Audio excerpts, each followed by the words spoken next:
नमस्कार, मैं राजीव व्यास। VNM TV के बुलेटिन में आप सभी का स्वागत है। देश, दुनिया और शहर जिलों की खबरों से पहले आइए नजर डालते हैं वीएनएम हेडलाइंस पर। दिल्ली में फिर बढ़ा एयर पॉल्यूशन, यमुना नदी में फैला जहरीला झाग।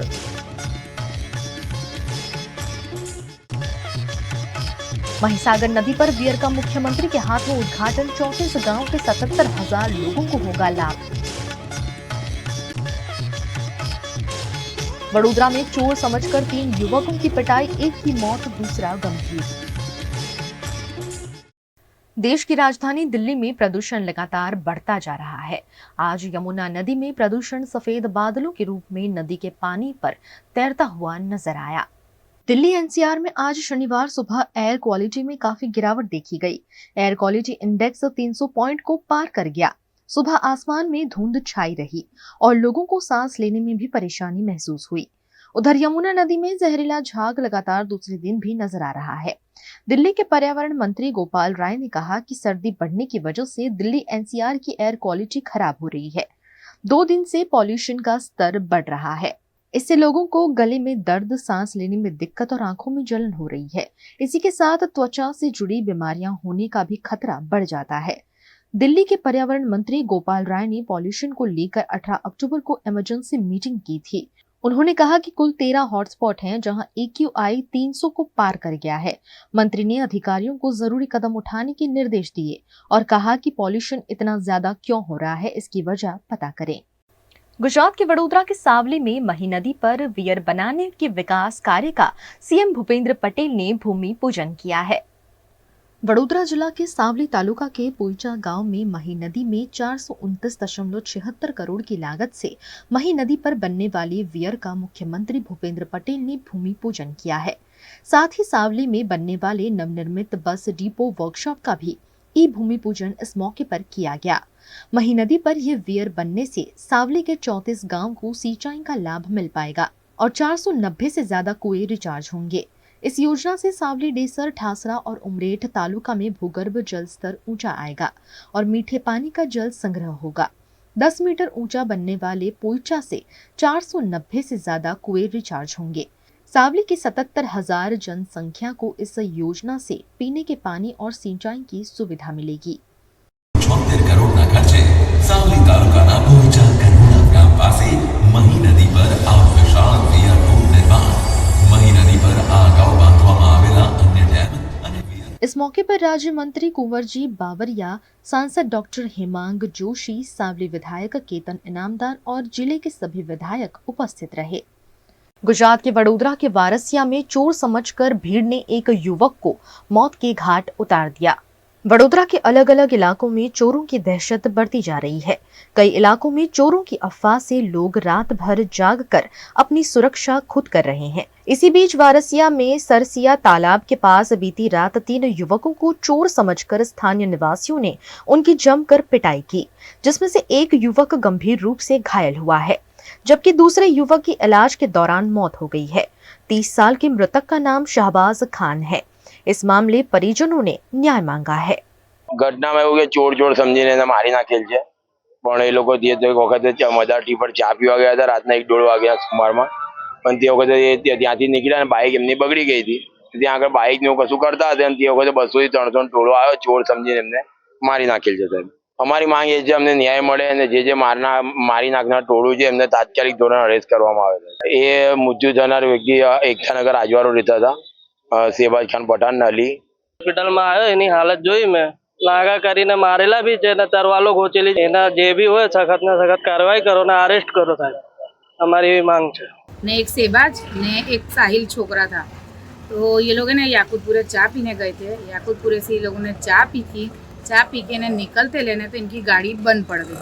तो वो मेरा भांजा जो था अली, उसने नीचे उतर के गाड़ी बनाते ला, तो पीछे से आके कोई ने उसको फटका मारा तो वो एकदम गिर गया। तलवार का घाव मारा उसको। यहाँ भी 17 के 18 टाँके आए। पूरे मगज उसका क्रैक है, पाँव क्रैक है, हाथ क्रैक है। डॉक्टरों ने जवाब दिया है कि जिए तो भी तुम्हारा ने मरे तो भी तुम्हारा, बहुत सीरियस है। ने दूसरा छोकरा था सेबाज, वो तो ऑफ हो गया, वही जगह पे ऑफ हो गया। ने दूसरी ये बात कि साहिल था, वो हमारे को भी नहीं खबर कि साहिल का है, मेरे भांजे को भी नहीं खबर, अली को भी नहीं खबर कि साहिल कहाँ गया। साहिल की कोई को खबर नहीं है। हमारे को खबर पड़ी लगभग 4:30 बजे। ये बनाव लगभग 3:30 बजे का है।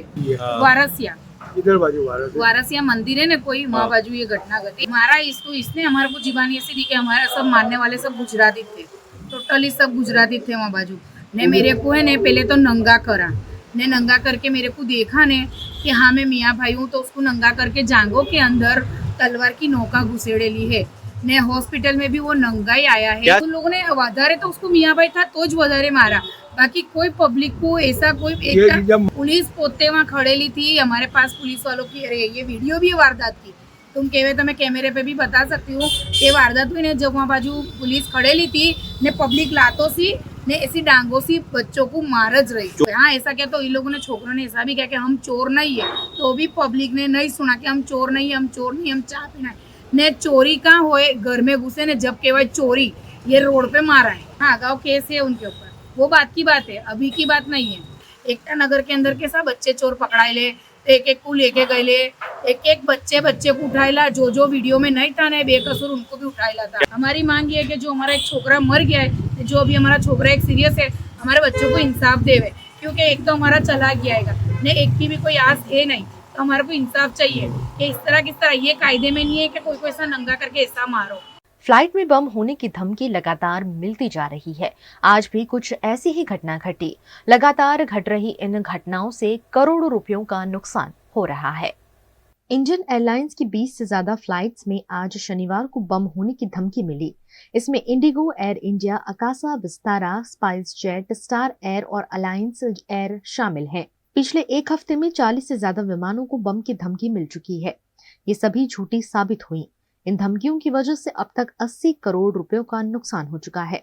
लगातार मिल रही धमकियों के बीच केंद्र सरकार ने 16 अक्टूबर को फ्लाइट्स में एयर मार्शलों की संख्या को दोगुना करने का फैसला किया था। गृह मंत्रालय ने भी एविएशन मिनिस्ट्री से रिपोर्ट मांगी है। न्यूज एजेंसी पीटीआई के मुताबिक इंडिगो की 3 फ्लाइट्स को बम की धमकी मिली है। इसमें दिल्ली और मुंबई से इस्तांबुल जा रही इंडिगो भी शामिल है। इसके अलावा विस्तारा के उदयपुर से मुंबई जाने वाले विमान को भी धमकी मिली थी। इन सभी विमानों की इमरजेंसी लैंडिंग कराई गई। हालांकि शनिवार को 20 से ज्यादा विमानों को धमकी मिली है, लेकिन सभी की डिटेल सामने नहीं आई है। मौसम विभाग के पूर्वानुमान के तहत गुजरात के मौसम में फिर एक बार बदलाव देखा जा रहा है। गुजरात के मौसम ने फिर से करवट ली है। गुजरात की आर्थिक राजधानी अहमदाबाद में दोपहर होते होते अचानक आसमान में बादल उमड़ आए और बिजली के कड़ाकों के साथ तेज हवाएं चलने लगी। तेज हवाओं के साथ यहाँ बरसाती माहौल भी देखने मिला। मौसम विभाग के विशेषज्ञों के तहत अरबी समुद्र में जो लो प्रेशर बन रहा है उसकी गुजरात पर असर हो रही है, जो अहमदाबाद में देखी गई। अहमदाबाद के कई इलाकों में तेज हवाओं के साथ बारिश हो रही है। अहमदाबाद के सिंधु भवन रोड, नारणपुरा, नवरंगपुरा, यूनिवर्सिटी, वाड़ज, वस्त्रापुर इलाकों में तेज हवाओं के साथ बारिश हुई है।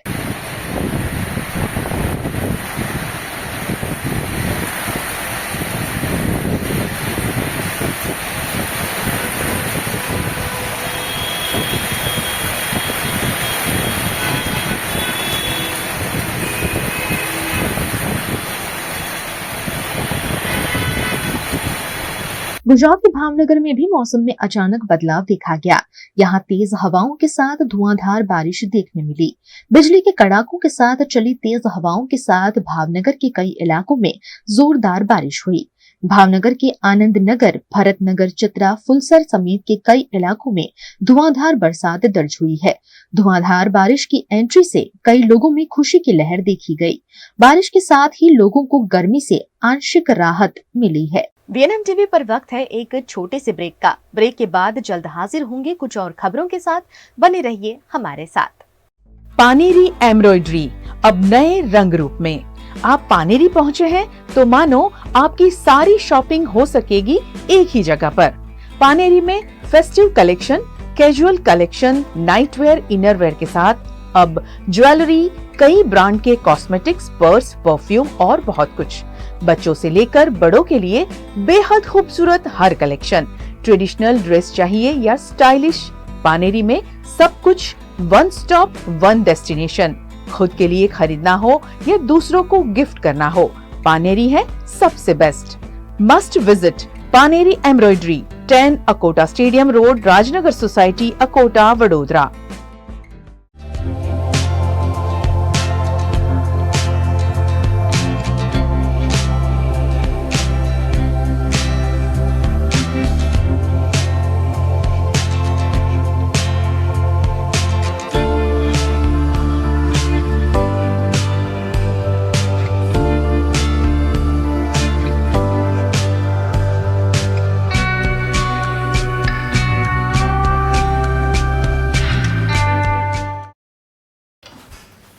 ठीक से साफ करो, ऊपर ऊपर से नहीं। VLDC मतलब बोरिंग लुकिंग। इसको साफ करके क्या फायदा? इतनी बेइज्जती। Switch to RR signature designer BLDC fans, जो बोरिंग लुकिंग नहीं, वेरी स्टाइलिश लुकिंग है। RR सिग्नेचर फैंस, आपके काम की बात। Every new year we take a new year resolution. New year resolution का मतलब होता है upgrading your life, which means upgrading your lifestyle and upgrading your living space. And that is why the best choice is Trilogy by Courtyard.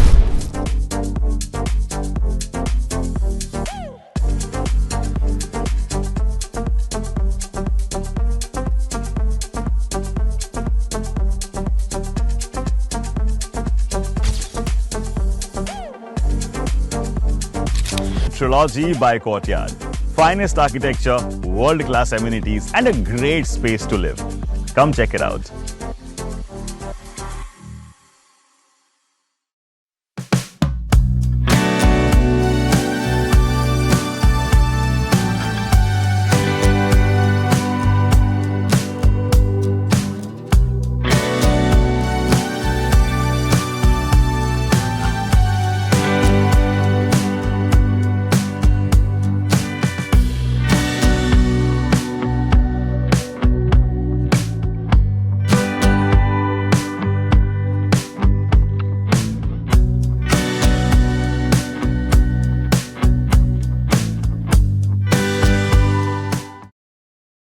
Bharat ले रहा है electric अंगड़ाई। क्यों ना हम साथ चले, साथ चले, साथ बढ़े, साथ बढ़े, देश मेरे, देश मेरे। देश को ले जाए नई दिशा की ओर। आपका जॉय, भारत का जॉय। गुजरात सीएम भूपेंद्र पटेल आज वडोदरा आए और यहां उन्होंने सांसद अटल जन सेवा केंद्र के लोकार्पण के साथ साथ BMA के स्टार्टअप कार्यक्रम में शिरकत की। वडोदरा के OP रोड पर स्थित नए कलेक्टर कार्यालय में सांसद अटल जन सेवा का निर्माण किया गया है, जिसका लोकार्पण गुजरात के मुख्यमंत्री भूपेंद्र पटेल के हाथों किया गया। वडोदरा लोकसभा के नागरिकों को सरकारी योजनाओं का लाभ सरलता से उपलब्ध कराने के लिए सिंगल विंडो जैसी ये सुविधा उपलब्ध कराई गई है, ताकि शहर और जिले के लोगों को अपनी समस्याओं के निवारण में सहूलियत हो। इस केंद्र में भारत सरकार की विभिन्न 13 और 50 से ज्यादा संलग्न योजना के लाभ लाभार्थी को देने की सुविधा उपलब्ध कराई गई है। इस कार्यालय के लोकार्पण के मौके पर गुजरात विधानसभा के मुख्य दंडक बालकृष्ण शुक्ल, सांसद डॉक्टर हिमांग जोशी, मेयर पिंकी सोनी, विधायक मनीषा वकील, KU रोकड़िया, चैतन्य देसाई समेत के पदाधिकारी मौजूद रहे। हमारे गुजरात के मृदु तथा मक्कम मुख्यमंत्री श्रीमान भूपेंद्र भाई पटेल जी द्वारा आज कलेक्टर कचेरी के अंदर नवनिर्मित अटल सांसद जनसेवा केंद्र का उद्घाटन किया गया है और यह जनसेवा केंद्र वडोदरा के एक एक नगरजन को हमारी सभी केंद्र तथा राज्य सरकार की योजनाओं का लाभ मिले, उसके आशय से यह जनसेवा केंद्र बनाया गया है। और इसके साथ संगम स्थित मेरी जो दूसरा कार्यालय है उनका भी वर्चुअल उद्घाटन माननीय हमारे मुख्यमंत्री श्री ने किया है। तो इस अवसर पर समग्र वडोदरा के नगरजनों के बिहाफ में मैं हमारे माननीय मुख्यमंत्री श्री को तहे दिल से धन्यवाद कहना चाहूँगा। गुजरात के मुख्यमंत्री भूपेंद्र पटेल ने बड़ौदा मैनेजमेंट एसोसिएशन के स्टार्टअप्स एनर्जी 2024 कार्यक्रम में भी शिरकत की। इस मौके पर BMA द्वारा स्टार्टअप को बढ़ावा दिया गया। करीब 300 जितने एंटरप्रेन्योर्स को इस मौके पर आमंत्रित कर उनके बिजनेस को आगे बढ़ाने पर जोर दिया गया। स्टार्टअप बिजनेस को आगे बढ़ाने के लिए गुजरात के मुख्यमंत्री भूपेंद्र पटेल ने भी उन्हें प्रोत्साहित किया। इस मौके पर मुख्यमंत्री भूपेंद्र पटेल ने वडोदरा में इन दिनों चल रहे रंग रोगान और साफ सफाई पर तंज कसते हुए कहा कि ऐसा क्यों होता है कि मुख्यमंत्री और प्रधानमंत्री आने पर ही जोरों शोरों से सफाई होने लगती है। सफाई तो हमेशा ही होती रहनी चाहिए। साथ ही मुख्यमंत्री भूपेंद्र पटेल ने स्टार्टअप के साथ साथ पर्यावरण का ध्यान रखने का भी अनुरोध किया। सफाई बहुत सरस થઈ રહી છે।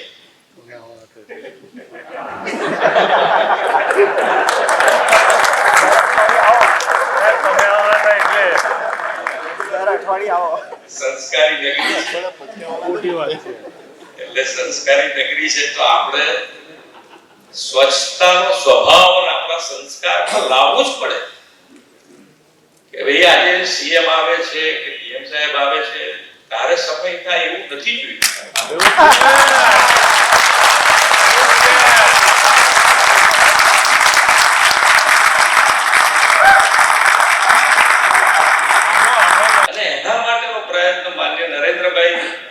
જ્યારે સ્વચ્છતા અભિયાન ઉપાડ્યું ત્યારે જન જનમાં જોડાવા માટેની વાત છે। આપણે બધાએ જોડાવવું પડે।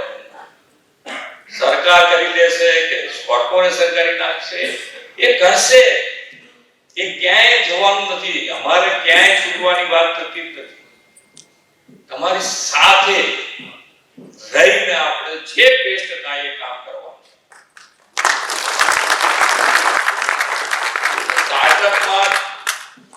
स्टार्टअप ना कार्यक्रम છે તો સ્ટાર્ટઅપ માં જેટલા જોડાયા છો તમને જ્યાં તકલીફ પડે ત્યાં સરકાર તમારી સાથે છે। बेसिकली ये था कि हम वडोदरा के स्टार्टअप को हेल्प करना चाहते हैं और इसीलिए ये कार्यक्रम का आयोजन किया गया। Baroda management association 66 year old संस्था है और बहुत सारे मैनेजमेंट के वर्षों से कार्य कर रही है। ये पहली बार ये हमारा प्रयोग था कि हम स्टार्टअप के लिए कार्यक्रम शुरू करें। कम से कम 300 के ऊपर स्टार्टअप ने रजिस्टर किया है। आज पूरे दिन ये सेमिनार चलेगा।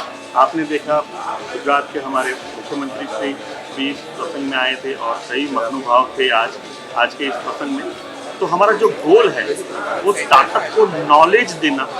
सरकारी जो संस्थाएं हैं वो स्टार्टअप को कैसे मदद करती हैं, लीगली क्या होता है, अकाउंटिंग सिस्टम कैसे ऑर्गेनाइज किया जाता है, और सबसे बड़ा जो है आज पूरे दिन जो सेमिनार चलेगा वो लोग 35 प्लस इन्वेस्टर जो हैं उनको 1-on-1 मिल के अपनी पिच डेक देंगे।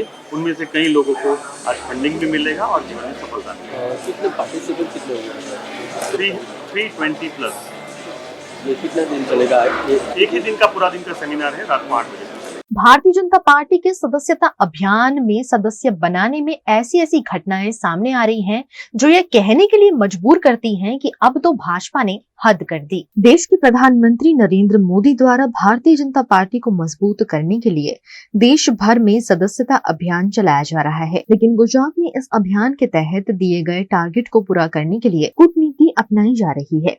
भाजपा के सदस्यता अभियान में मरीजों को मजबूरन जोड़ने की एक और घटना राजकोट में सामने आई है, जिसमें समूचे गुजरात में आंख के लिए जानी जाती सदगुरु रणछोड़ दास आई हॉस्पिटल में गुजरात के अलग अलग हिस्सों से ऑपरेशन कराने आए मरीजों को रात के 11 बजे नींद से उठाकर ओटीपी मांगकर उन्हें भारतीय जनता पार्टी का सदस्य बना दिया गया, जिसका वीडियो सोशल मीडिया पर वायरल होने के बाद बवाल मच गया है। સૌથી પ્રથમ તો એ સ્પષ્ટતા કરી લઉં કે આ પ્રકારનો ઉત્સાહ વ્યાજબી પણ નહીં। દરેક વસ્તુની એક મર્યાદા હોય। કોઈ પણ કાર્યકર્તા હોય, પછી એ રાજકોટનો કાર્યકર્તા હોય કે બહારગામનો હોય, દરેકે પોતાની મર્યાદા જાળવવી જોઈએ। બીજું, ભારતીય જનતા પાર્ટીમાં જોડાવા માટે લાખો લોકો ઉત્સુક છે। રહી વાત રાજકોટ શહેર ભાજપની, તો શહેર ભાજપના કાર્યકર્તાઓએ જ્યારથી આ પ્રક્રિયાનો પ્રારંભ થયો છે ત્યાં સુધી અત્યાર સુધી મર્યાદા જાળવીને દરેક વસ્તુમાં શિસ્ત જાળવીને કામ કર્યું છે અને રાજકોટે પોતાનો ટાર્ગેટ પણ પૂર્ણ કર્યો છે। ટાર્ગેટ કરતાં અનેક ગણું કામ વધારે થયું છે। પણ આ બાબતમાં હું એવું સ્પષ્ટ કહું છું કે આ પ્રકારની મર્યાદા કોઈ ઓળંગવી ન જોઈએ। સાથે સાથે એ પણ કહું છું કે આમાં એ પણ જોવું પડશે કે કોઈ પાર્ટીને બદનામ કરવા માટે આ કોઈ યોજના નથી બનાવીને એ પણ જોવું જોઈએ। આવું મારું સ્પષ્ટ લાગણી છે। ભારતીય જનતા પાર્ટીના કાર્યકર્તાઓએ 50 દિવસ સુધી મર્યાદા જાળવી છે અને એ પ્રકારનો ટાર્ગેટ પણ કોઈને આપવામાં નહીં હોતો જેથી કરીને કોઈ હોસ્પિટલના બિછાને પડેલા દર્દીને ઉઠાડવા પડે. આ પ્રકારનું વ્યાજબી પણ નથી. પણ એ સ્પષ્ટ કહું છું કે આ તપાસ થવી જોઈએ કે કોઈ પાર્ટીને બદનામ કરવા માટે આ કોઈ કરતું નથી ને એ પણ મારી સ્પષ્ટ લાગણી છે. ચોક્કસ તપાસ કરીશ. આજે પણ મેં મારા ઝોન મહામંત્રીને સૂચના આપી છે કે કોણ છે એ તપાસ કરો અને આ પ્રકારનું કોઈ પણ કામ શક્ય નથી. અમને પણ આ વિડીયો જ્યારે જાણવા મળ્યું, જ્યારે સવારે વાંચવા મળ્યું ત્યારે પણ અમને ખ્યાલ આવ્યો કે આવું કોઈ વસ્તુ સામે આવી છે. એટલે અમારા ટ્રસ્ટ દ્વારા તપાસ કરવામાં આવી છે અને આપણી હોસ્પિટલ દ્વારા આખા ગુજરાતમાં રણછોડદાસ બાપુ હોસ્પિટલ રાજકોટ દ્વારા ગામડે ગામડે આખા ગુજરાતમાં દર્દીને લેવા, મૂકી આવવા, રહેવા, જમવા, ચા, પાણી, નાસ્તો, દવા, ટીપા, ચશ્મા, શુદ્ધિનો શીરો તમામ સેવા આપણે દર્દીને વિનામૂલ્યે આપવામાં આવે છે અને સારામાં સારું નેત્રની સાથે મફત ઓપરેશન કરવામાં આપવામાં આવે છે. આ જ નિમિત્તે અમારો 16 તારીખે જુનાગઢમાં કેમ્પ હતો અને જુનાગઢ થી દર્દી ભગવાન સાથે આવેલા હતા. એની સાથે કોઈ સાથીદાર આવેલો હશે, એ નિમિત્તે કોઈ સદસ્ય બનાવતા હશે, એ અમને જાણથી અમે ચેક કરવામાં આવ્યું છે. અમે તપાસ ચાલી રહી છે અને સિક્યુરિટીને પણ કડક સૂચનામાં આવી છે કે આવું કોઈ પણ બનાવ બને તો અમને તાત્કાલિક જાણ કરશો જેથી અમે આપણે પૂરી કાર્યવાહી કરી શકીએ. પૂરેપૂરી તપાસ કરીશું. અમે કેમેરા બધું ચેક કરાવીને બધું અમે આના માટે જેટલી પણ ઘટતી જરૂર બધી કાર્યવાહી છે બધી કરીશું. જૂનાગઢના છે આપણા આખા ગુજરાતમાં દર્દીને મફત સારવાર મળી રહે, જે ગરીબ દર્દી છે એને આંખની રોશની મળે માટે આપણા આખા ગુજરાતમાં કેમ્પ હોય છે. એના માટે જूनागढ़ પણ કેમ્પ હતો. गुजरात के वडोदरा में all India trade union Congress का 15वां गुजरात स्तरीय राज्य सम्मेलन आयोजित किया गया. केंद्रीय ट्रेड यूनियन और संयुक्त किसान मोर्चा द्वारा 14 अक्टूबर को आयोजित संयुक्त बैठक में 26 नवंबर के दिन देशव्यापी अभियान का आयोजन किया गया, जिसके तहत गुजरात राज्य का सम्मेलन वडोदरा में आयोजित किया गया. All India trade union congress के राज्य स्तरीय सम्मेलन में AITUC के general secretary Amarjeet Kaur, president Rajkumar Singh और जनरल सेक्रेटरी GS पिल्लई मौजूद रहे. उन्होंने 26 नवंबर को आयोजित होने वाले कार्यक्रम पर जानकारी दी. आज हम लोग इधर इकट्ठा हुआ है, हमारा नेशनल जनरल सेक्रेटरी भी इधर पहुंचा है. 15वां राज्य सम्मेलन आज होने वाले है. आज इसको इनागुरेशन हो रहे है हमारा लालबाग अतिथि गृह प्रतापनगर में हॉल में होने वाला है. उधर हमारा फ्लैग होस्टिंग होगा, हमारा इनागुरेशन फंक्शन होगा. इनागुरेशन फंक्शन के अंदर हमारा national general secretary comrade Amarjeet Kaur आज उनका बात रखेंगे. नेशनल लाइन्स हमको आगे प्रोग्राम करने के लिए सब सिखाएंगे. ये बात आज होने वाले. आप लोगों को सबको उधर भी हम आमंत्रित करते हैं. खास करके जो हड़ताल का जो एजेंडा है, जो 4 लेबर कोड जो सरकार जबरदस्ती बदलने जा रही है, और साथ में क्योंकि हम किसान मोर्चा के साथ से मिले हुए थे, किसानों के भी जो सवाल हैं बाकी उन सवालों को लेकर के ये बड़ी हड़ताल का जो है ऐलान किया गया है. और आने वाले दिनों में किसान और मजदूर जो है दोनों साथ में मिलकर के ये संघर्ष एक साथ करेंगे, क्योंकि दोनों ही जो है सरकार के द्वारा शोषित हैं और पीड़ित हैं. आपको जैसे हमारे जनरल सेक्रेटरी ने बताया कि किसानों की जो मांगे थी उसमें से खाली किसानों के जो कानून थे वो रद्द किए गए, लेकिन बाकी की जो उनकी डिमांड थी उनमें से एक भी सरकार ने उसमें अमल नहीं किया है. इसलिए बहुत सारे लोगों के ऊपर केस हुए हैं, बहुत सारे किसान गुजर गए हैं. और उन सबको जो रियायत मिलनी चाहिए, जो उनको मुआवजा मिलना चाहिए, वो नहीं दिया गया. केस वापस नहीं लिए गए. तो इसके लिए लेकर के ये जो बाकी के सवाल हैं उनको लेकर के हम साथ में मिलकर के लड़ेंगे. हमारी जो मुखरित मांगे हैं जिनको हम उठा रहे हैं ट्रेड यूनियंस की तरफ से, हम 4 लेबर कोड्स का डट के विरोध कर रहे हैं जब से वो लाए गए हैं केंद्र की सरकार के द्वारा. उनमें से 3 तो ऐसे टाइम पे लाए गए जब वर्कर नीचे पिस रहा था, सड़कों पे पैदल चल रहा था. तो ये जो 4 लेबर कोड्स हैं अभी तक तो हमारे आंदोलन के चलते हुए लागू नहीं हो पाए हैं, क्योंकि स्टेट्स के अंदर सभी स्टेट्स के रूल फ्रेमिंग नहीं हुई है. हमने स्टेट्स में भी एजिटेशंस को तेज किया था कि रूल फ्रेमिंग और रूल नोटिफिकेशन नहीं हो.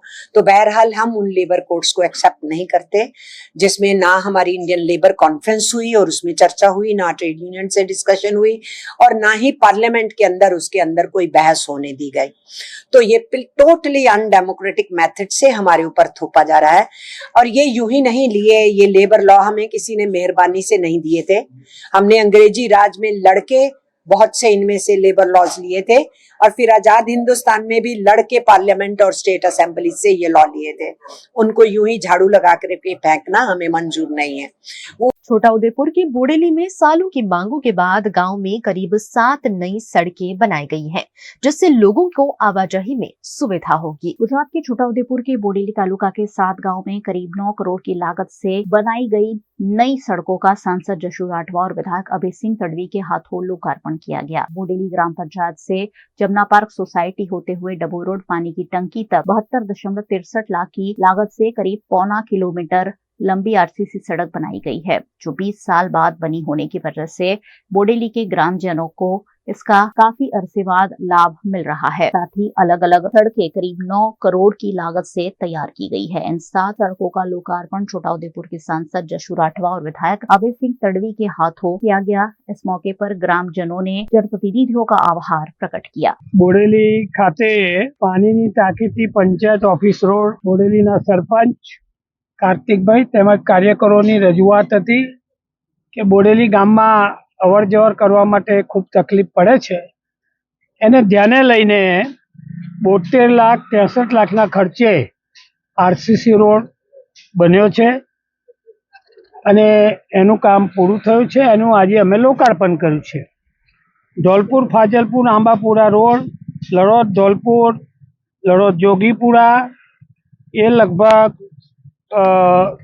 ગણેશ્વર લડોદ મગનપુરા સણિયાદરી અને ધનપુર ખોસ રોડ કુલ 7 જેટલા રોડોનું આજે લોકાર્પણ અમારા લોકપ્રિય સાંસદ આદરણીય જશુભાઈ રાઠવાના હાથે ધારાસભ્ય તરીકે અને કાર્યકર્તા સરપંચો આગેવાનો બધાની સાથે આજે બોડેલી તાલુકાના 10 કરોડ જેટલી રકમના રસ્તાઓ लोकार्पण कर्या छे अने बधी जग्याए कार्यकर्ताए जशुभाईनुं स्वागत कर्युं अने बीजा लोक प्रश्नोनी पण रजूआत थई छे। तो आज कुल मळीने बोडेली तालुकानी अंदर अमारा शिवुभाई आ बधा ज लोको हाजर रहीने काम सारू थयुं छे अने आज लोकार्पणनी अंदर लोको खुश थता। भूपेन्द्रभाई पटेल साहेबनी सरकारे आटला बधा रस्ता आप्या छे, जेना भागरूपे अमे आज लोकार्पण कर्युं छे।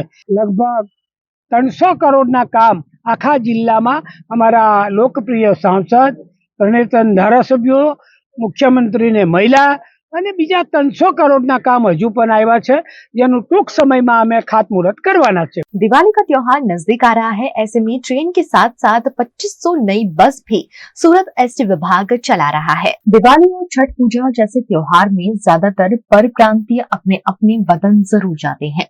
सूरत में हजारों की संख्या में पर प्रांतीय निवास करते हैं, जिनके लिए फेस्टिवल ट्रेन के साथ साथ नई बसें भी चलाई जा रही हैं। सूरत एसटी विभाग द्वारा 2500 नई बस की व्यवस्था की गई है, ताकि यात्रियों को आवाजाही में परेशानियों का सामना न करना पड़े। आने वाले 21 अक्टूबर से दिवाली का त्योहार आ रहा है, तो उसके लिए एसटी सूरत ने एक्स्ट्रा बस यानी जितनी रनिंग में है उससे अधिक 2500 बसों का एक्स्ट्रा आयोजन किया गया है, जिसमें आने वाले दिनों में स्कूलों में 26 तारीख से दिवाली का वेकेशन होने वाला है। तो शहरी जन, सूरत शहर के शहरी जन अपने अपने मादरे वतन जाते हैं छुट्टी मनाने के लिए, तो उसके लिए एसटी ने 26 अक्टूबर से 30 अक्टूबर तक अतिरिक्त एक्स्ट्रा 2500 बसों का आयोजन किया हुआ है, जिसमें सौराष्ट्र की तरफ जाने वाले अमरेली, भावनगर, राजकोट, महुआ, उना की तरफ जाने वाले मुसाफिर एवं उत्तर गुजरात की तरफ अहमदाबाद या पालनपुर की तरफ जाने वाले मुसाफिरों के लिए एक्स्ट्रा बसों का आयोजन किया हुआ है, जो 26 अक्टूबर से 30 अक्टूबर तक अपने वराछा जो है उसमें धारुकावाली कॉलेज है, धारुकावाला कॉलेज के अंदर जिन्होंने बुकिंग किया है एडवांस में उनके लिए बस है, और जिन्होंने बुकिंग नहीं किया है या चालू टिकट लेके जाने वाले मुसाफिर होते हैं उनके लिए 26 अक्टूबर से 30 अक्टूबर तक धारुकावाला कॉलेज से अतिरिक्त बस जाएंगी, एक्स्ट्रा बसें जाएंगी, तथा दाहोद, गोधरा, पंचमहाल, गुजरात की तरफ जाने वाले मुसाफिर जो है उनके लिए मध्य बस स्टैंड सीबीएस जो है सूरत के अंदर रेलवे स्टेशन के सामने, वहां से 26 तारीख से 30 तारीख तक, और मैदान जहाँ सीबीएस के सामने खुला हुआ मैदान है वहां से दाहोद, गुजरात, पंचमहाल की तरफ जाने वाले मुसाफिरों के लिए तारीख 26 अक्टूबर से 30 अक्टूबर तक शाम को 4 से रात को 10-11 बजे तक एक्स्ट्रा बसें रखी हुई है। वीएनएम टीवी पर वक्त है एक छोटे से ब्रेक का। ब्रेक के बाद जल्द हाजिर होंगे कुछ और खबरों के साथ, बने रहिए हमारे साथ। એસી જોઈએ કે રેફ્રિજરેટર, વોશિંગ મશીન જોઈએ કે એલઈડી ટીવી, બધું જ એક જ છત નીચે જો બેસ્ટ ઓફર્સ અને બેસ્ટ સર્વિસીસ સાથે જોઈતું હોય તો આવો Himanshu sales. Visit Himanshu Sales, House of AC, Electronics and Home Appliances, Vadodara, Surat, Halol and Lunawada, or call 982553 11157.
हमें लड़की पसंद है।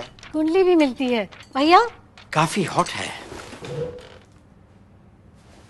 कोने कोने में हवा नहीं पहुंच रही। Switch to RR signature Broadway fans with curve plates जो हवा पहुंचाए कोने कोने में। Feeling like a wow. RR signature fans, आपके काम की बात। Welcome to Courtyard Palladium. 3 BHK large size apartments જ્યાં તમને મળશે એક grand living room with an amazing view, સાથે એક comfortable dining area, a perfect kitchen for your perfect family. Now 3 bedrooms નો પહેલો bedroom with an amazing balcony view. સાથે the second bedroom which is very comfortable, very cozy and has ample of sunlight. And now for the third and the master bedroom of this house. This is so amazing, so grand and so beautiful. Best વાત આ apartments ની એ છે કે અહીંયા તમને મળે છે walk through balcony. So now I'll see you in the living room. Let's go. This is amazing, right? Courtyard Palladium, 3 BHK large apartments near Earth Infinity in Bhaili. Don't forget to visit.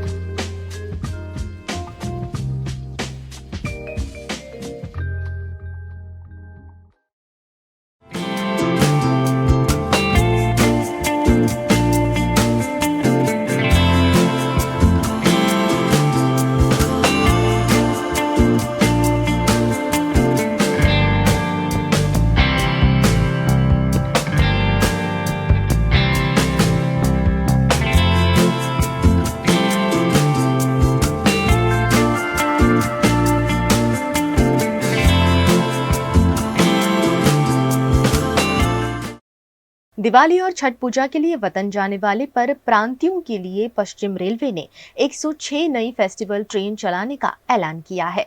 Diwali और छठ पूजा का त्योहार नजदीक आते ही सूरत में बसने वाले परप्रांतीय अपने अपने वतन के लिए रवाना हो रहे हैं। सूरत और उधना रेलवे स्टेशन पर यात्रियों की बड़ी संख्या में भीड़ इन दिनों देखने मिल रही है, जिसमें यूपी, बिहार समेत के परप्रांतीय अपने अपने वतन लौट रहे हैं। पश्चिम रेलवे द्वारा दिवाली और छठ पूजा के उपलक्ष्य में वतन जाने वाले परप्रांतियों के लिए विशेष तैयारियां भी की गई है।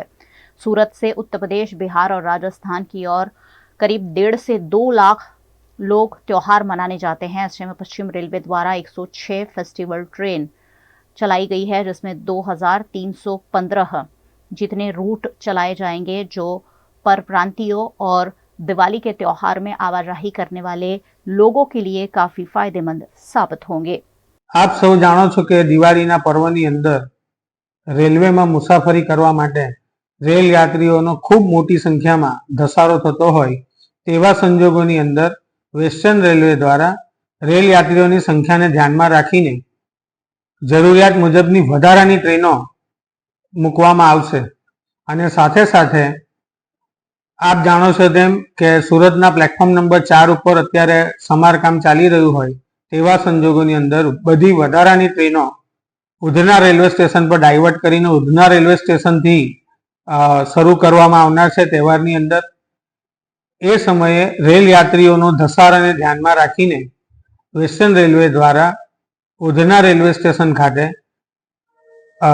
રેલવે બુકિંગની કાઉન્ટરોની સંખ્યામાં પણ વધારો કરવામાં આવનાર છે। गुजरात के वडोदरा में जहां तहां पड़ रहे गड्ढे में वाहन फंसने की घटनाएं लगातार सामने आ रही हैं। गुजरात के वडोदरा की सड़कें बारिश के बाद मैदान जैसी हो गई है। सड़कें जहां तहां से टूटने की लगातार खबरें सामने आती ही रहती है। वडोदरा के अटल ब्रिज निकट गेंडा सर्कल जाने वाली सड़क पर एक आइसर टेम्पो सड़क की कार्यवाही के दौरान गड्ढे में फंस गया, जिसे जेसीबी की सहायता से बाहर निकालने की कोशिश की गई, लेकिन आइसर टेम्पो बाहर नहीं निकल पाया।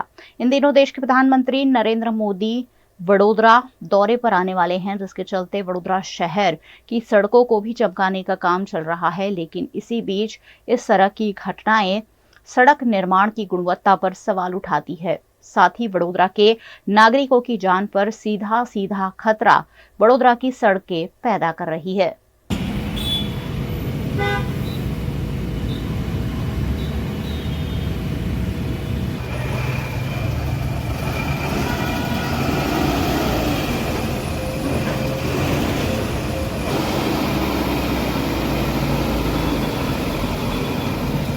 गुजरात के वडोदरा में अटल सांसद कार्यालय का गुजरात के मुख्यमंत्री भूपेंद्र पटेल द्वारा उद्घाटन किया गया। गुजरात के वडोदरा के ओपी रोड पर नया कलेक्टर कार्यालय बनाया गया है, जहां वडोदरा के नवनिर्मित सांसद डॉक्टर हेमांग जोशी के कार्यालय का उद्घाटन आज गुजरात राज्य के मुख्यमंत्री भूपेंद्र पटेल के हाथों किया गया। मुख्यमंत्री भूपेंद्र पटेल के साथ साथ वडोदरा के विधायकों और अन्य जनप्रतिनिधियों की बड़ी संख्या में उपस्थिति रही। वडोदरा के नागरिकों को सरकारी योजनाओं का लाभ देने के आशय के साथ नए कलेक्टर कार्यालय में अटल सांसद जन कार्यालय बनाया गया है, जिसका उद्घाटन करने खुद गुजरात के मुख्यमंत्री भूपेंद्र पटेल आए और इस मौके पर उन्होंने सांसद के संगम स्थित एक और कार्यालय का वर्चुअल भूमि पूजन भी किया। हमारे गुजरात के मृदु तथा मक्कम मुख्यमंत्री श्रीमान भूपेंद्र भाई पटेल जी द्वारा आज कलेक्टर कचेरी के अंदर नवनिर्मित अटल सांसद जनसेवा केंद्र का उद्घाटन किया गया है और यह जनसेवा केंद्र वडोदरा के एक एक नगरजन को हमारी सभी केंद्र तथा राज्य सरकार की योजनाओं का लाभ मिले, उसके आशय से यह जनसेवा केंद्र बनाया गया है।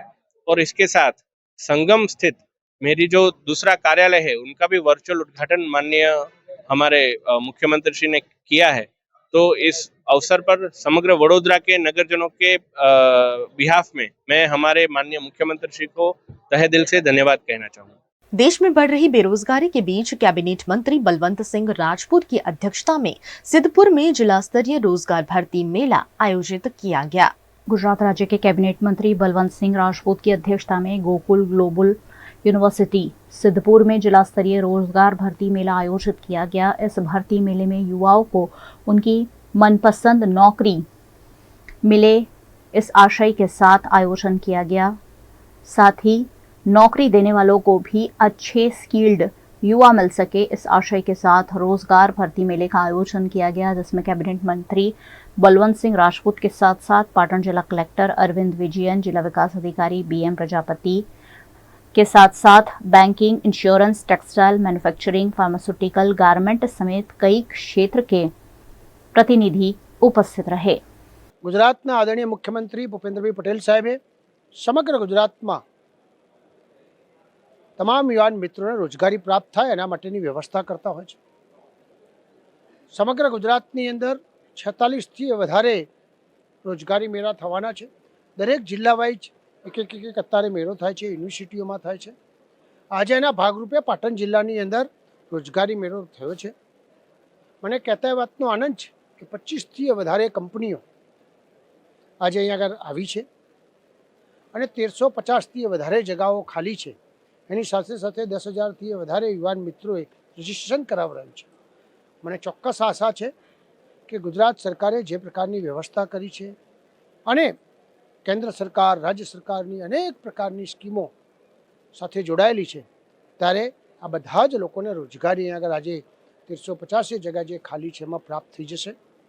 આ સરસ જે કામગીરી કરી છે એ બદલ ગુજરાતના મુખ્યમંત્રી શ્રી અને અમારા તમામ અધિકારી શ્રી, કલેક્ટરશ્રીની ટીમ બધાનો ખૂબ દિલથી આભાર માનું છું અને શુભકામનાઓ પાઠવું છું કે અમારા યુવાન મિત્રો જે ભાઈઓ અને બહેનો આવ્યા છે એમને રોજગારી પ્રાપ્ત થાય અને એમના જીવનની અંદર આગળ વધે અને સારું કામ કરે એવી प्रार्थना સાથે મારી વાત પૂર્ણ કરું છું।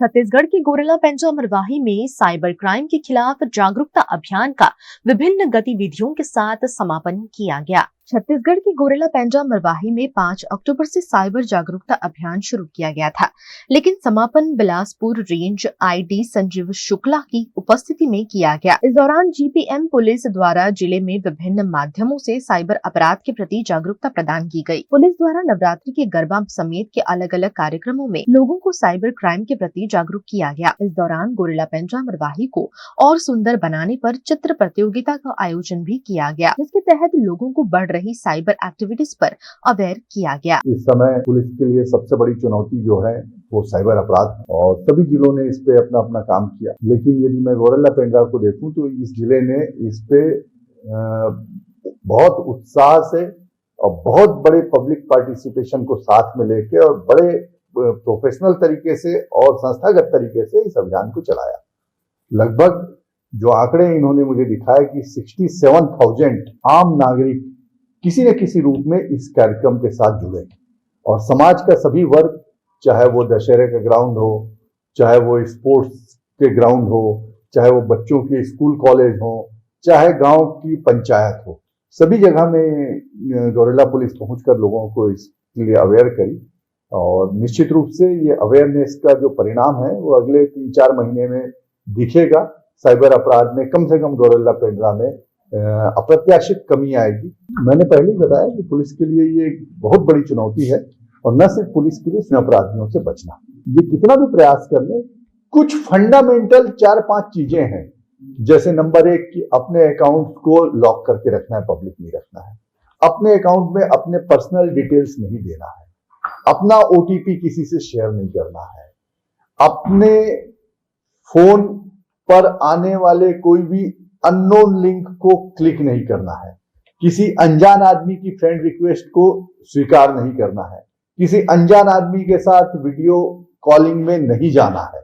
ऐसी मुश्किल से डोंट्स की 10 या 12 चीजों की लिस्ट है। ये 10-12 चीजों की लिस्ट को यदि आदमी गांठ मान ले और उसको लेके अवेयर हो जाए तो वो कोई साइबर का बड़े से बड़ा अपराधी भी साइबर अपराध नहीं कर सकता। आदमी फंसता 3 चीजों में, एक तो लालच, कि वो लालच में जल्दी पैसा डबल हो जाएगा, ज्यादा पैसा मिलेगा इस पे। दूसरा दिखावे में, कि वो अपनी सभी चीजें सार्वजनिक करना चाहता है और सोसाइटी को दिखाना चाहता है। और तीसरा वो लापरवाही, कि वो लापरवाही में कुछ कर जाता है। तो लालच, लापरवाही और दिखावे से यदि हम बचते हैं तो आसानी से इन अपराधों से बचा जा सकता है और उसी को लेकर लोगों से अवेयर कर रहे हैं। और अब सेकंड फेज में हम लोग कोशिश करेंगे कि क्या करें और क्या ना करें, डूज एंड डोंट्स, 10 बिंदु के डूज और 10 बिंदु के डोंट्स, इस पे ही लोगों को अवेयर करेंगे। अभी हम लोगों ने 2 बैठक पिछले 6 महीने में हुई है, इंटर स्टेट बैठक, जिसमें मध्य प्रदेश के भी सभी वरिष्ठ अधिकारी और थाना प्रभारी से लेकर आईजी स्तर तक के अधिकारी शामिल हुए थे और छत्तीसगढ़ से भी।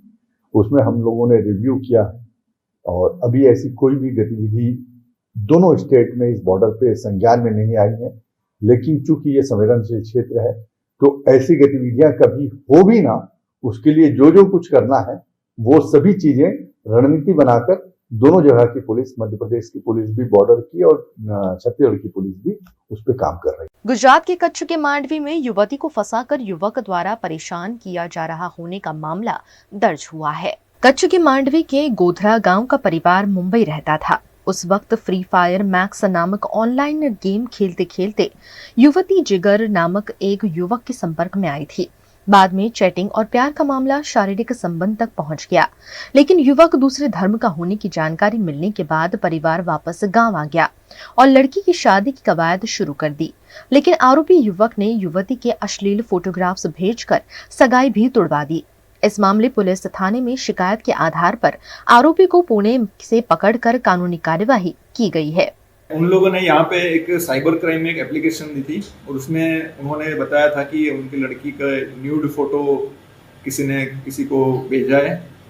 तो उसके ऊपर से साइबर क्राइम की टीम ने एसपी साहब जो है विकास सिंधा साहब उनको और जो हमारे आईजी साहब है चिराग टुर्रे साहब उनको इसके बारे में बताया और गंभीरता उनको पता चला तो उन्होंने फिर इसकी तहकीकात करने का आदेश दिया और इसके अंदर तहकीकात करके पता चला कि इसमें जो पीड़िता है वो अनुसूचित जाति की है और जो जिसने गुनाह किया है वो एक मुस्लिम है और उसने हिंदू नाम रख के इसको प्रेम जाल में फंसाया था और उसके बाद उसके जो शारीरिक संबंध उसने किया था उसके फोटो भी ले लिए थे और वो फोटो वायरल किए थे।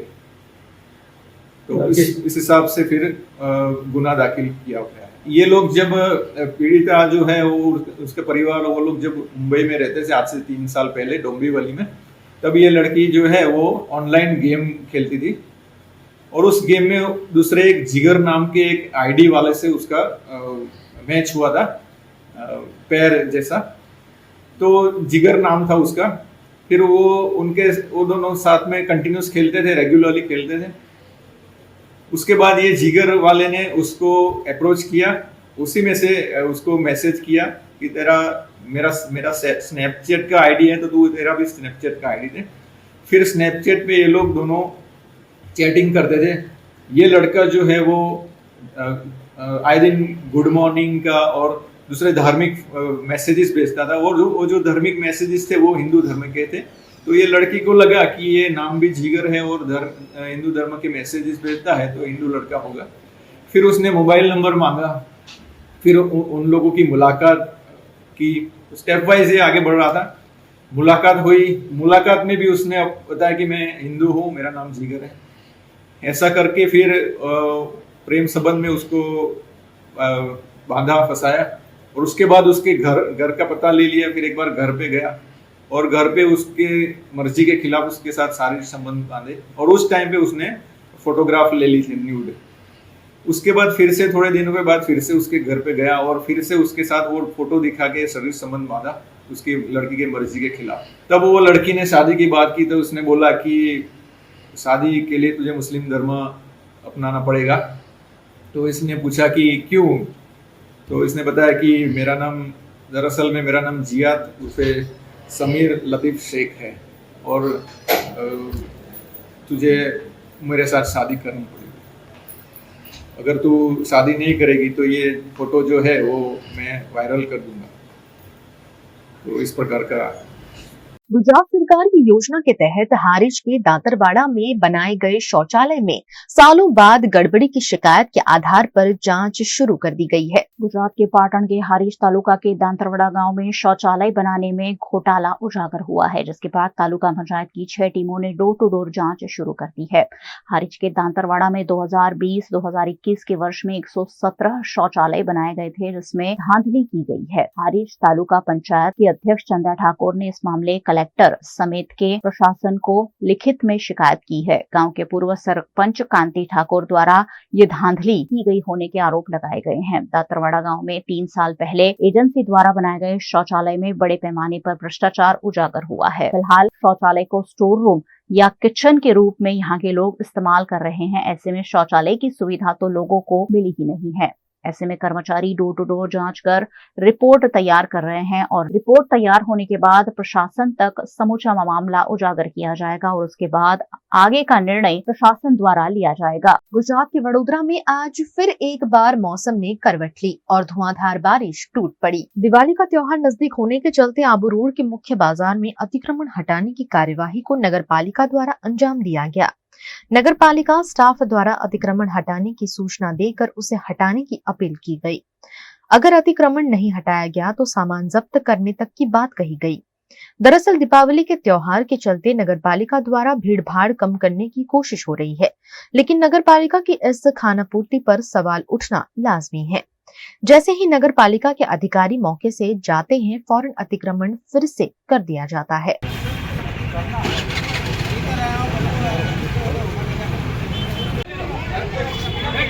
पीछे ये बंदा तो हटाओ, ऐसे बंदा खड़कता है तो तुम खड़े क्या रहोगे?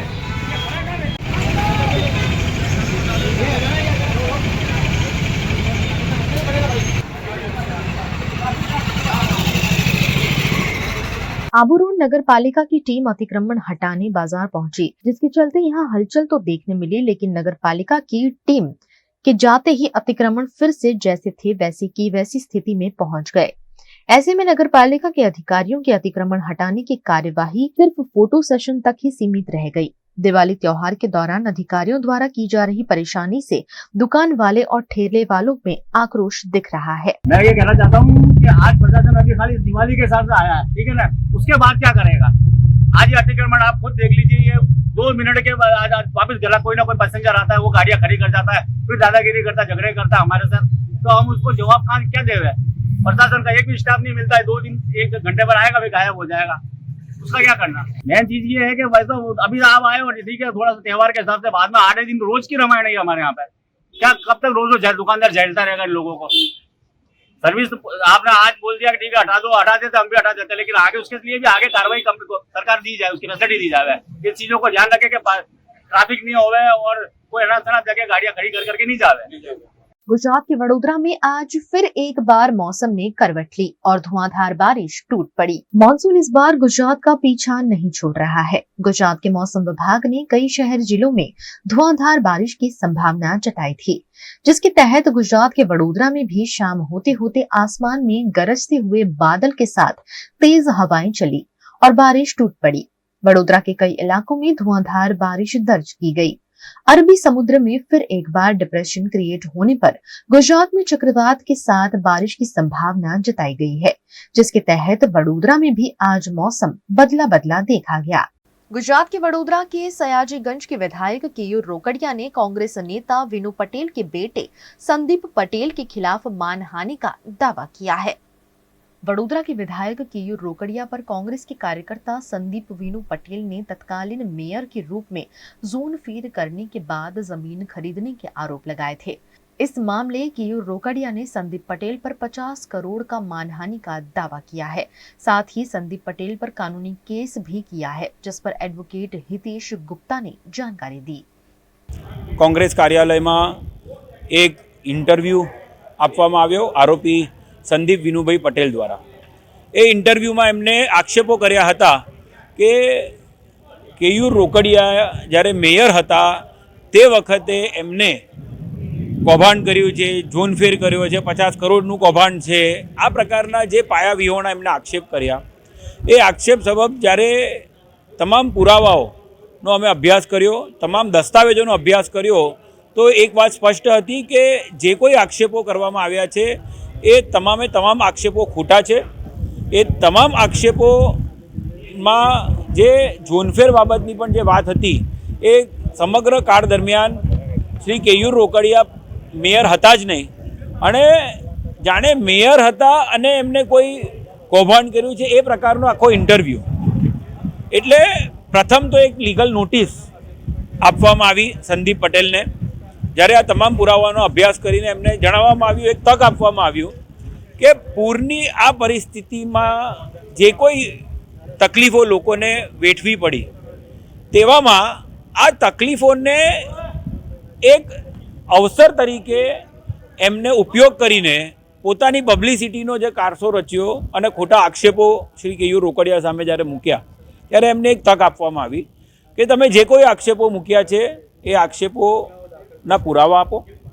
કોંગ્રેસના કાર્યાલય પર પ્રેસ કોન્ફરન્સ કરીને મારી પર કેટલાક પ્રકારના જમીનની ઝોન ફેરના અથવા તો પ્લોટિંગના અથવા તો મેયર કાર્ડની અંદર આ જમીનનું આ પાસ કરવાનું પ્રતિબંધિત ઝોનની જમીન છૂટી કરાવવાના આવા કેટલાક આરોપ કોઈ વ્યક્તિએ કર્યા હતા। અમે આ વ્યક્તિને એટલે કે સંદીપભાઈ પટેલને નોટિસ પણ આપી હતી કે આ માફી માંગી લે અથવા તો પુરાવા પણ અમને આપે। એ પુરાવામાં આપવામાં પણ અસફળ રહ્યા છે અને એ પોતાની વાતને વળગી રહ્યા એવો એમને રિપ્લાય પણ આપ્યો છે। એટલે આજે અમે એમની સામે સિવિલ દાવો એટલે કે 50 કરોડનો, કારણ કે એટલાનો એમને મારી પર આક્ષેપ કર્યો હતો, એટલે એટલાનો આરોપ પણ અમે એમની સામે સિવિલમાં દાવો પણ કર્યો છે। સારે ફોજદારી ફરિયાદ પણ આજે અમે કોર્ટની અંદર કરી છે। કોઈ પણ વ્યક્તિએ હર હંમેશ પોતાની પાસે યથા યોગ્ય ભારત સરકારે આઈટીઆઈ નામનું બ્રહ્માસ્ત્ર આપ્યું છે. આરટીઆઈ દ્વારા કમ્પ્લીટ માહિતી મેળવવી જોઈએ. એના આધાર પર કોઈ પણ વ્યક્તિ કોઈના માટે કશું બોલી શકતો હોય છે. પણ એક કાગળ દેખાડીને કોઈ આરોપ કરવો, જે જમીન 2019માં એક પ્લોટ નાનો ખરીદ્યા પછી 2020માં એ પ્લોટ વેચાઈ ગયો, 2021ની જાન્યુઆરીમાં મેયર કે કોર્પોરેટર બનતા પહેલા એ પ્લોટનો દસ્તાવેજ સુદ્ધા થઈ ગયો. એનો આરોપ કોઈ વ્યક્તિ મારી પર આજે કરે એ કેટલા અંશે વ્યાજબી છે. અને એટલા જ માટે અમે એમને તક પણ આપી, પુરાવા પણ માંગ્યા છે. ત્યારે એ બંને આપવામાં અસફળ રહેતા આજે અમે એમની સામે કોર્ટમાં दावा दाखिल કર્યા છે. गुजरात के बड़ोदरा में आयुर्वेदिक दवाई की दुकान से संदिग्ध बैग मिलने पर हड़कंप मच गया। बड़ोदरा के रावपुरा में GY हकीम नामक आयुर्वेदिक दवाई की दुकान है। इस दुकान से एक संदिग्ध बैग बरामद हुआ, जिसमें बम होने की जानकारी मिलने के आधार पर रावपुरा पुलिस ने फौरन बॉम्ब स्क्वाड की टीम को भी मौके पर बुलाया और बैग को बम स्क्वाड की मौजूदगी में खोला गया।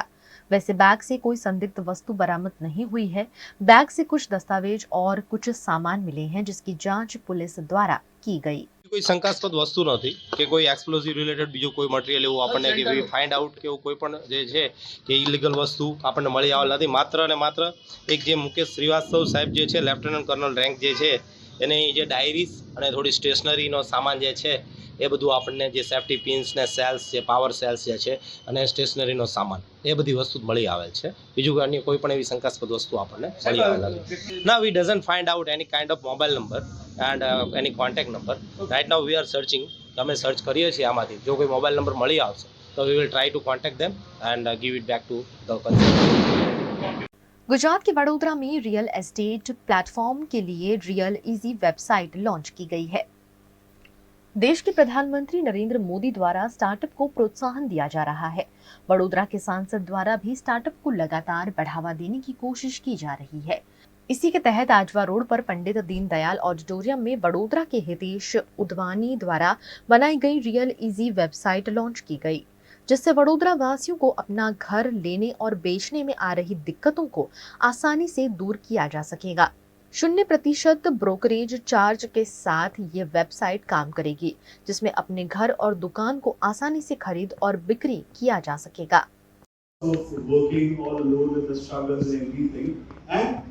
The idea behind getting such people, such great people for the first day was that people who want to start their own startup, अगर किसी को अपना startup start करना है, they get a chance to interact with them live. Investing करते हैं, हम consulting करते हैं, हम ब्रांड प्रमोशन के लिए काम करते हैं। और अगर आज मैं यहाँ आया हूँ तो रियल इजी प्लेटफॉर्म के लॉन्च के लिए आया हूँ। देखिए, रियल एस्टेट एक बहुत इंपॉर्टेंट चीज़ है, राइट। अगर आपको कभी भी ज़िंदगी में फाइनेंशियल फ्रीडम हासिल करनी है, मजबूती करनी है, तो आपको रेंटल इनकम की तरफ जाना पड़ेगा। या घर खरीदना या बेचना, ये बहुत इंपॉर्टेंट डिसीजन होते हैं। और अगर मीडिएटर जो है, जो प्लेटफॉर्म रियल इजी जैसा मिल जाए तो बहुत आसानी हो जाती है, वहाँ पर ट्रस्ट बढ़ जाता है। प्लस टेक्नोलॉजी है तो कोई भी इस्तेमाल कर सकता है। तो मेरे लिए आज बहुत बहुत फ़ख्र की बात है कि वडोदरा के पास अपना एक रियल एस्टेट का प्लेटफॉर्म है। आपके पास घर है, बेचना है, खरीदना है या रेंट पर डालना है, आप इसको रियल इजी के माध्यम से कर सकते हैं। तो बहुत बहुत बधाई वडोदरा। क्या आप सोच सकते हैं कि एक गैंगस्टर जो जेल में बंद है फिर भी अपनी दहशत से लोगों की जिंदगी को दांव पर लगा सकता है। उसकी खौफनाक योजनाएं और अपराधों का नेटवर्क इतना मजबूत है कि वो 4 दीवारों के भीतर रहकर भी डर का माहौल बना सकता है। उसकी छाया लोगों पर इस कदर पड़ती है कि कोई भी उसकी नजरों से बच नहीं सकता। लॉरेंस बिश्नोई। लॉरेंस बिश्नोई का नाम आज हर जुबान पर है और उसकी दहशत ने एक बार फिर से भारतीय समाज को हिलाकर रख दिया है। हाल ही में पूर्व मंत्री बाबा सिद्दीकी की हत्या ने न केवल मुंबई को झकझोर दिया है, बल्कि सलमान खान जैसे सुपरस्टार को भी डर और अनिश्चितता के साए में डाल दिया है। ये कहानी है उस खतरनाक अपराधी की जिसने अपनी दुश्मनी के चलते एक नेता की जान ले ली और अब एक सुपरस्टार को निशाने पर ले लिया है। ऐसे में अब सवाल ये उठते हैं कि क्या ये महज एक व्यक्तिगत प्रतिशोध है या इसके पीछे छिपी है कोई बड़ी साजिश। आज के इस सेगमेंट में हम जानेंगे इस खतरनाक खेल के बारे में जिसमें हर मोड़ पर छुपा है एक नया रहस्य। तो आइए सबसे पहले जानते हैं कि आखिरकार ये लॉरेंस बिश्नोई है कौन। लॉरेंस बिश्नोई जो वर्तमान में साबरमती जेल में बंद है। एक ऐसा गैंगस्टर के रूप में जाना जाता है जिसने भारत में कई हाई प्रोफाइल अपराध किए हैं। उसके गिरोह का नेटवर्क इतना मजबूत है कि वो जेल से भी अपने अनुयायियों के माध्यम से आपराधिक गतिविधियों का संचालन कर रहा है। 12 फरवरी 1993 को पंजाब के फिरोजपुर में जन्मे लॉरेन बिश्नोई की आपराधिक यात्रा पंजाब विश्वविद्यालय की दीवारों में शुरू हुई। यहीं पर उसने अपने भविष्य के अपराधियों के साथ गठबंधन बनाना शुरू किया, जिसमें उसका प्रसिद्ध साथी और गैंगस्टर गोल्डी बरार भी शामिल था। उसकी आपराधिक गतिविधियां चंडीगढ़ में शुरू हुई, जहां उसके खिलाफ कई एफआईआर दर्ज हुए, जिसमें हत्या के प्रयास, हमले और डकैती शामिल थे। कानून का सामना करने के बावजूद बिश्नोई ने सिस्टम को नेविगेट किया और भी अधिक खतरनाक बनकर उभरा। जेल में रहते हुए उसने अन्य कैदियों के साथ रिश्ते बनाकर अपने गैंग को और भी मजबूत किया। 2013 में ग्रेजुएशन के बाद उसने चुनावी विरोधियों पर गोलियां चलाई और शराब के धंधे में उतर गया। बिश्नोई ने 2014 में राजस्थान पुलिस के साथ एक मुठभेड़ में भाग लिया, जिसके बाद वो फिर से जेल में चला गया। वहां उसने हत्या और गवाहों के साथ योजनाएं बनाई। उसने गैंगस्टर से राजनेता बने जसविंदर सिंह उर्फ रॉकी के साथ दोस्ती भी की। यहां तक कि 29 मई 2022 को जब पंजाबी गायक सिद्धू मूसेवाला की हत्या हुई तो गोल्डी बरार ने इसका जिम्मा लिया। उस समय बिश्नोई तिहाड़ जेल में था, लेकिन उसके गैंग की छाया इस अपराध पर भी पड़ी। बिश्नोई का गैंग अब 700 सदस्यों से अधिक का है, जो भारत के 5 राज्यों में फैला हुआ है। उसके जुड़ाव का दायरा अब अंतर्राष्ट्रीय स्तर तक पहुंच चुका है। अक्टूबर 2024 में कैनेडियन पुलिस ने बिश्नोई गैंग पर गंभीर आरोप लगाए। वो आरोप ये थे कि ये समूह भारतीय सरकार के एजेंटों द्वारा प्रोत्साहित किए जा रहे हैं। हाल के घटनाक्रम में बाबा सिद्दीकी की हत्या, जो एक पूर्व मंत्री और बॉलीवुड सुपरस्टार सलमान खान के करीबी सहयोगी थे, ये निर्मम हत्या बिश्नोई के गैंग से जुड़ी हुई है, जिसने मनोरंजन उद्योग की सुरक्षा के बारे में गंभीर सवाल उठाए हैं। उनके निधन के बाद सलमान खान को धमकियां मिलने लगी है। ये जो धमकियां है वो ऐसी थी जो उनके जीवन को खतरे में डाल सकती थी। और अगर लॉरेन बिश्नोई और सलमान खान की बात करें तो इनके बीच की जो कहानी है वो काफी दिलचस्प है। बिश्नोई का मानना है कि सलमान खान ने काले हिरन के शिकार मामले में उनकी धार्मिक भावनाओं को ठेस पहुंचाया है, और यही कारण है कि बिश्नोई ने सलमान को अपनी रडार पर ले लिया है। हाल ही में सलमान खान को लॉरेन बिश्नोई गैंग से एक नई धमकी मिली है। गैंग ने 5 करोड़ रुपए की मांग की है, ये कहते हुए कि अगर पैसे नहीं दिए गए तो सलमान खान की हालत बाबा सिद्दीकी से भी बदतर होगी। लेकिन अब ऐसे में सवाल ये उठते हैं कि क्या सच में लॉरेन बिश्नोई की धमकी है ये, या फिर इसके पीछे कोई और साजिश है? क्या ये केवल एक पैसे मांगने का मामला है, या इसके पीछे और भी कोई राज छुपा हुआ है? क्योंकि वाकई में अगर पैसा देकर ये दुश्मनी खत्म होनी होती तो अब तक ये हो चुका होता। इस मामले में ऐसा लगता है कि इसमें कोई और तत्व काम कर रहा है जो इस गंभीर स्थिति का फायदा उठाना चाहता है। शायद इस धमकी का मकसद केवल डराना नहीं बल्कि एक बड़ा खेल खेलना है। ये जो स्थिति है वो सलमान खान के लिए बिल्कुल भी नई नहीं है, क्योंकि उनके साथ पहले भी कई बार ये धमकियों का खेल खेला जा चुका है। ये सब कुछ एक जटिल योजना का हिस्सा लग रहा है जिसमें कई अज्ञात खिलाड़ी शामिल हैं। लॉरेंस बिश्नोई की ये दहशत केवल एक व्यक्ति तक सीमित नहीं है, बल्कि ये समाज के हर तबके को प्रभावित करती है। ये कहानी है जो आज की सुरक्षा और कानून व्यवस्था की चुनौतियों को उजागर करती है। इस पर आपकी क्या राय है, हमें कमेंट करके जरूर बताइए। वीएनएम टीवी की खबरें अब आप YouTube, Facebook, Instagram के अलावा OTT प्लेटफॉर्म पर भी लाइव देख सकते हैं।